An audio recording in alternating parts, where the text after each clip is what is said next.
Hello, Princess on a Pillow here. I am here to do my review on Love During Lockup, Big, Buff, and Incarcerated. Season 3, Episode 61. I really didn't want to do this recap because the show is so fake. But I'm bored. What time is it? It's 1:17 in the AM, and I'm bored, so I decided to do it. I'll tell you why I think it's fake later. Oh, I have a couple of new subscribers, and I want to thank you so very much for subscribing to my videos, to my channel. Thank you so much. It really touches my heart. Thank you. All right, let's get started. The first couple is Hayley and Dalton. They're in Texas. Hayley's in Texas. I think Dalton's in Texas also. Hayley is 26 years old.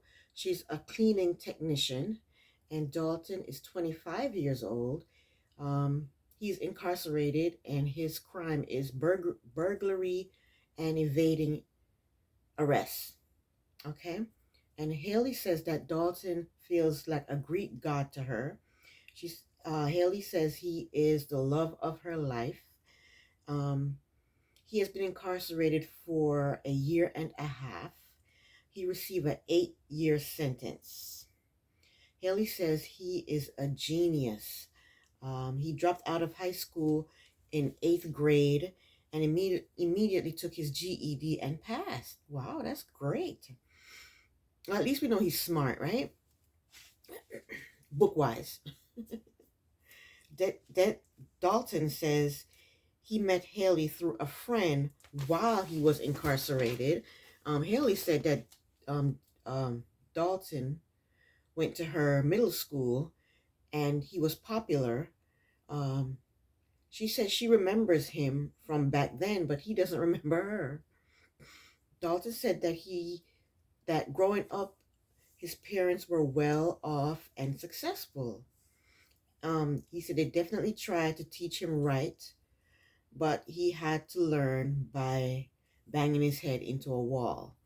So that tells us that, it tells me that Dalton is robbing people for the thrill of it, not because he needs the money. He says his parents were well off. That means he grew up in a good home with everything his little heart desired. But he went out robbing people anyway. So that means he's doing it for the thrill. It's not like he's down and out and, has nothing, starving, and he's robbing. He's just doing it for the thrill. Apparently, so Hayley went to see Dalton for the first time, and we didn't get to see that, I guess. Didn't get to see inside the jail. So apparently they enjoyed seeing each other. And Dalton said he believes that Hayley is his soulmate because she makes him want to be a better person. So Hayley is a single mom. She said recently she was a passenger of a drunk driver, and there was a car accident, and she nearly died. She got a settlement for $80,000. No, she said she got a settlement for 80 grand. So Hayley goes to her lawyer's office to talk to her lawyer about Dalton's case. She tells her lawyer all about Dalton and tells him that she has an attorney for Dalton. And apparently she doesn't trust Dalton's attorney because she's coming to her attorney to ask him advice about Dalton's case. So she hands her lawyer about, Dalton's paperwork, which is about an inch thick. And then the lawyer looks at the paper and says, wow, because it was so thick. So her lawyer looks through Dalton's papers, through his records, and he sees a felony, evading arrest, theft of property, deadly conduct, I don't know what that is, credit card abuse, etc., etc. The list goes on and on. Hayley says she has high hopes that he will change, and she has faith in him. So her lawyer asks her, how is Dalton able to afford the attorney? And Hayley lets him know that she provides Dalton's Dalton with an attorney. And he asks her how much. And she says 12,500. Her attorney he's probably pissed because she didn't let him get that money. She let some other lawyer get that money. I'm only kidding though, because he's probably not a criminal attorney. She says she loves him and money doesn't matter. She says that not because she has money. Wait till that money runs out and she's cleaning 10 toilets a day to try to make ends meet. I said that because she's a cleaning technician. So she probably cleans offices, homes, I don't know. Wait till she's broke and lonely cleaning toilets. Her attorney basically asked her how much has she spent on Dalton, and she says she thinks she spent 25 grand on Dalton. Yeah, I think in a couple of years the 80 grand will be gone. I don't understand. He got 8 years in prison. He did a year and a half, so that means he has 6.5 years to go, right? What is an attorney gonna do for him? Is the attorney gonna try and shorten his sentence? I don't understand what an attorney is gonna do for him. He's found guilty and he's incarcerated. So what can an attorney do for him now? And plus, where are his parents? Excuse me. He said his parents were well off and successful. How come his parents not helping him out? Maybe he robbed from his parents. Maybe that's what happened. There's something moving. Yeah, maybe he stole from his parents. I don't know. Because where are they? So her attorney told her to get out of this as quickly as she can. The attorney tells her that he is a career criminal and he'll never change. I think she should test him. I think she should tell him that someone hacked in her bank account and stole all her money, just to see what he does, see what he says, see if he still stays with her. But she won't do that because she's been crushing on Dalton ever since middle school. And now he's incarcerated. She has him where she wants him to be. He's stuck in prison with nobody else but her to help him out. She has all this money. So, he's exactly where she wants him to be. She's in charge of everything. So I think, she thinks she's in power. She's in control.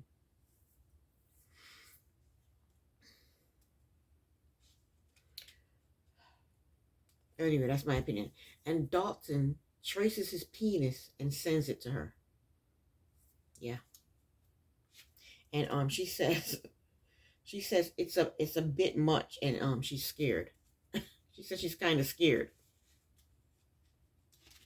But where are the guards when people are doing this? When people are tracing their penises, where are the guards while this is happening? What's going on? Anyway, next up is Gabby and Chris. I think Gabby lives in New Jersey. I think that's what they said. I wasn't sure. So Gabby and Chris, they're engaged to each other. Gabby is 26 years old and she's a cocktail waitress. Chris is 31 years old and he's incarcerated for weapon possession and controlled substance possession. We see Gabby, she's talking on the phone with Chris. He's talking sexy to her, and she's blushing. Gabby said that ever since she was a little girl, she has been spoiled. She said she liked expensive things. She said anything she wants, she gets. She says she's never loved any of her boyfriends. And she says she's a man eater. There was a song with John and Oates that sang Man Eater. I think back in the day, way back in the day. Anyway, Gabby said she met Chris through her cousin. Her cousin has a boyfriend who is incarcerated, and the cousin's boyfriend showed Gabby's picture to Chris. And they started talking to each other. She said when she goes to visit him, they touch each other under the table. So while all this is happening, where is the guard while they're touching each other under the table?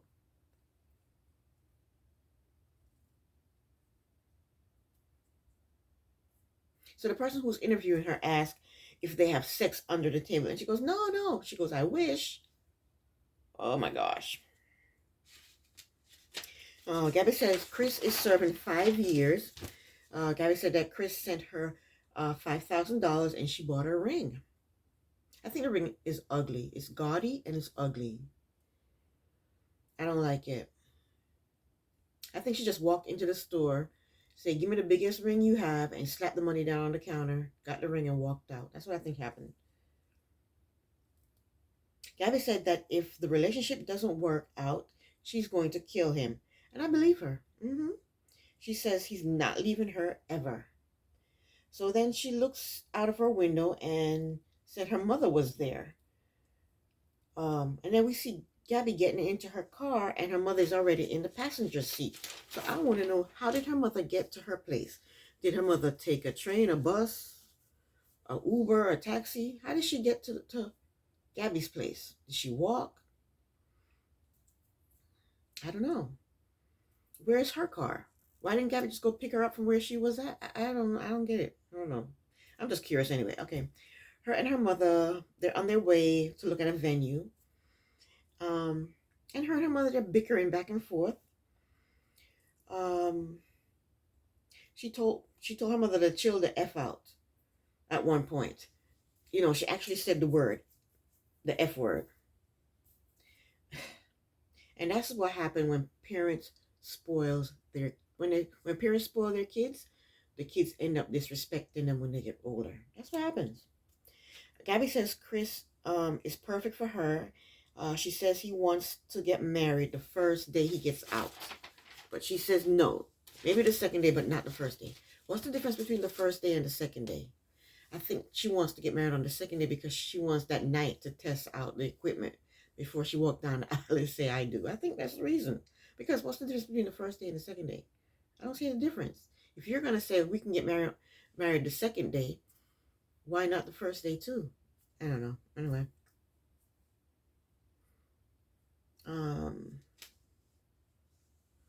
So they're looking at the venue, and Gabby says that the guests will be about 80 people, and the venue is $230 per person. So Gabby's mother asks her how she planned on paying for it. And Gabby let her know that Chris has settlement money. The guards beat him up, so he sued the guards, and he got close to $150,000. Gabby said that Chris gave her $60,000. And this is the first time I've heard that the prisoner has money and the prisoner is giving the person on the outside money. It's usually the other way around. She said that she spent $60,000 on furniture, car insurance, rent, credit card debt, going to the supermarket, and a BMW. She said she spent it on everything you need in order to live. You don't need a BMW to live. You don't. Her mother said stupid. I don't know if she's calling Gabby stupid or if she's calling Chris stupid or if she's calling both of them stupid. But she said stupid.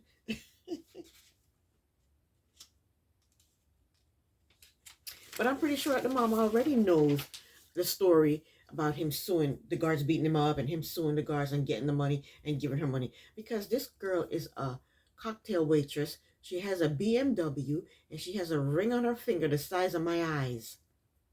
Or my eye. So her mom must know where the money came from. So I'm pretty sure her mom knows the story already. So she's standing here telling her mother and her godfather this story. And they already know it. That's why I say this show is fake. This story is already out there. Our mom already out there. Our mom already talked to her about her fears. Why are you rushing? You don't even know this man. Blase this, blase that. They already had this conversation 1,000,001 times. And she see the ring on her finger. And she see her drive. She was just riding in the BMW.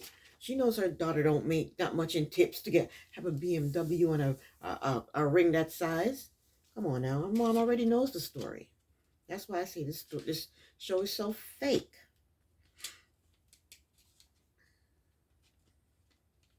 Then the mom actually said that she don't think Chris and Gabrielle will walk down the aisle. Well, if you don't think they'll walk down the aisle, then leave them alone then. Then it's not going to happen and you have nothing to worry about. Next up is Max and Tara. Max is 24 years old and he's a fitness model. Tara is 37 and she's in prison for narcotics. Max lives in Washington, D.C. I don't know where Tara lives, but she's almost old enough to be his mom. She's like 13 years older than him. So Max has a beauty routine that takes 30 to 45 minutes. Max said that when he was younger, he was very shy and awkward and on the fatter side. He decided to change his body and now he's muscled up. His high school sweetheart cheated on him, and he has been exchanging letters with Tara for 3 to 4 months. Max wants to see what Tara looks like because her mugshots aren't very flattering. They're supposed to have a video chat, but Tara never shows up. And poor Max, he's so disappointed. He's going up the steps and he trips. I think Tara probably looked like Lisa from Love After Lockup when she first got out of prison. She looked like a little boy with all her hair cut off. That's probably what Tara looks like. But Max looked like he has a nice house though. That house looks cute. Next up is Indy and Harry. Indy is 29 years old. She's a makeup artist. Harry is 23 years old. He's incarcerated for aggravated robbery and kidnapping. Who kidnaps? Who does that? Who kidnaps people? Pedophile kidnaps little girls, but who else kidnaps little people? Why would people? I don't know. Anyway, Harry, Indy is in Beltsville, Maryland. That's like 20 minutes away from me. From where I live, that's 24 minutes away from where I live. And Harry lives in Ohio. Indy is talking to Harry on the phone. She tells him that she's going to see a psychic. Indy said that she was on TikTok and she saw a video of Harry. And she said he was a cute Puerto Rican. She wrote him and sent him a photo. He said she was so beautiful he didn't know if she was real. And they have been talking to each other for 8 months. Harry says Indy is the love of his life. He says she's beautiful inside and out. Indy said she feel like she found a gem in a pile of rocks. She says she's never seen Harry in person, just video chat. She said he is her spiritual husband. She said they got married through letters, but they're not legally married. Indy says that her therapist introduced her to a psychic. So we see the psychic. She goes into the little house that the psychic lives in. I guess it's a house, and she gives the psychic a hug, and the psychic is shuffling the cards, and she's dropping the cards. She don't even know how to shuffle the cards, and then she got the cards upside down.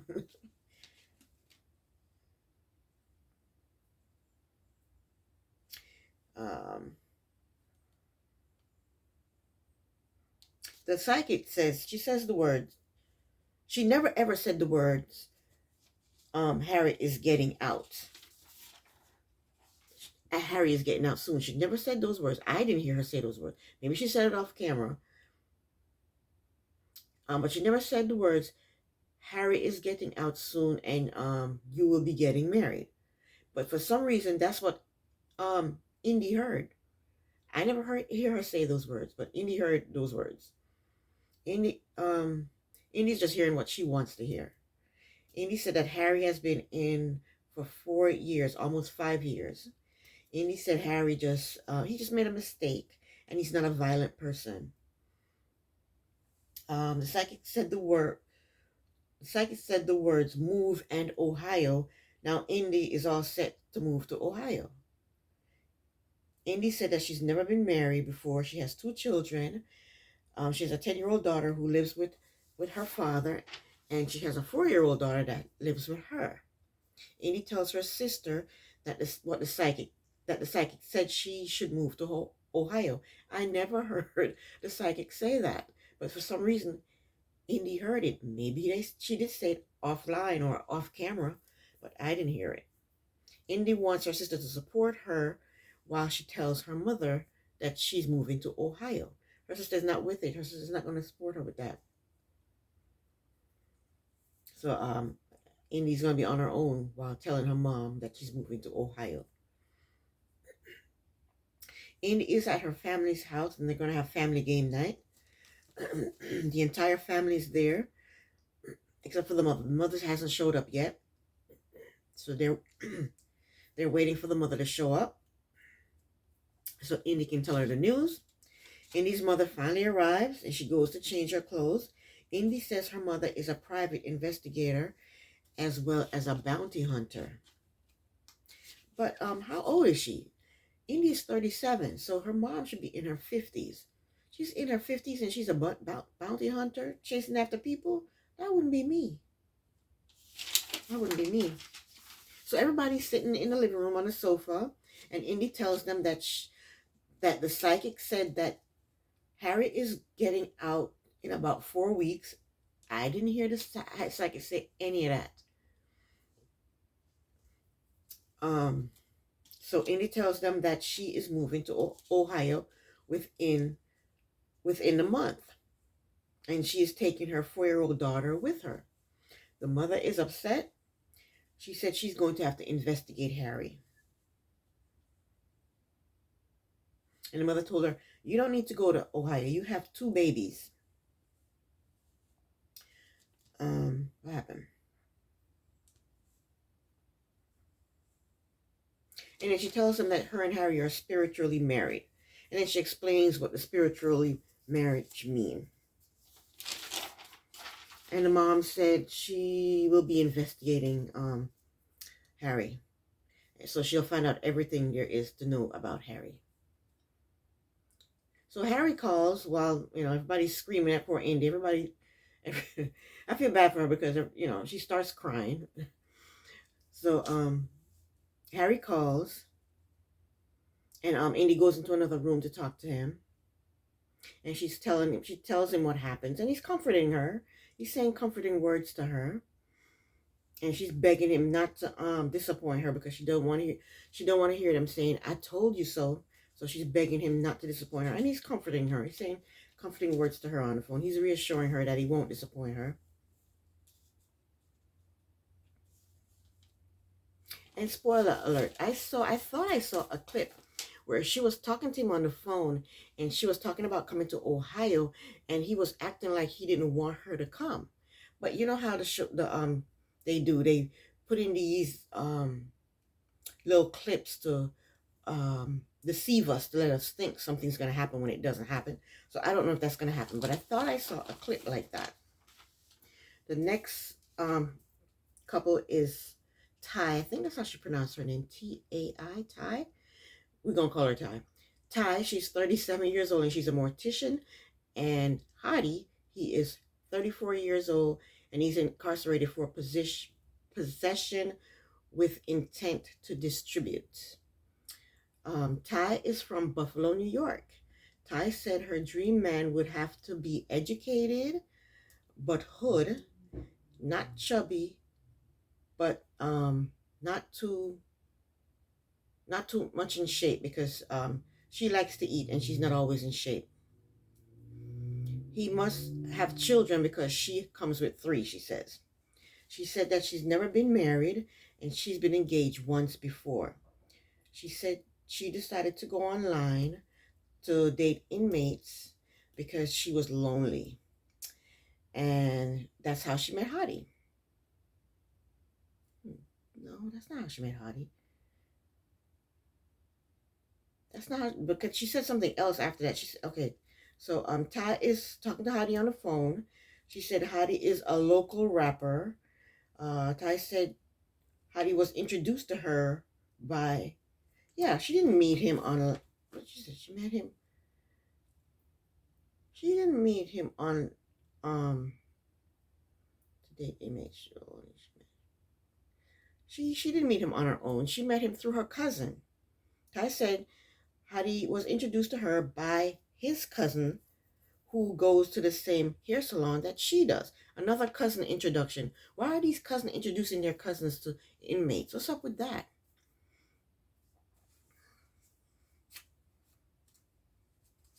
And they've been dating for 7 months. She said she would marry him today, blindfolded, right now, if he asked her to. So while she's on the phone with Hadi, her other phone rings. And she tells Hadi that she left the stove on to hold on. If you leave the stove on and you're on the phone with somebody, you just walk to the stove and turn the stove off. You don't have to say hold on to go turn the stove off while you're talking to somebody, especially someone from prison who their time is limited. So I don't get that. Anyway, whatever. So the other call is okay, so she's talking to another inmate. When the phone rang, it's another inmate. His name is Ricky, aka BB. And she said they met in 2016 before he went to jail. And Ricky, we saw a picture of Ricky. Ricky looks better than Hadi. Ty said that Ricky was charged with running a drug ring. Well, maybe Hadi was working for Ricky. Anyway, Ricky was sentenced to 40 years in jail. 40 years in jail. So I'm assuming he's in his 30s. When he get out, he'll be in his 70s. Oh my gosh. She said BB, which is Ricky, and her have been in a relationship for 4 years. So she gets off the phone with Ricky and gets back on the phone with Hadi. And I think this is a setup, because how come when Hadi called her, we heard the recording that says this is a prepaid call from an inmate. But when Ricky called her, we didn't hear none of that.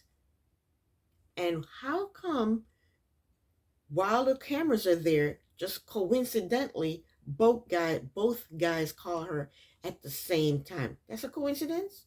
This is a setup scene. That's why I said I didn't know if I was going to review this show, because it's so fake. But anywho.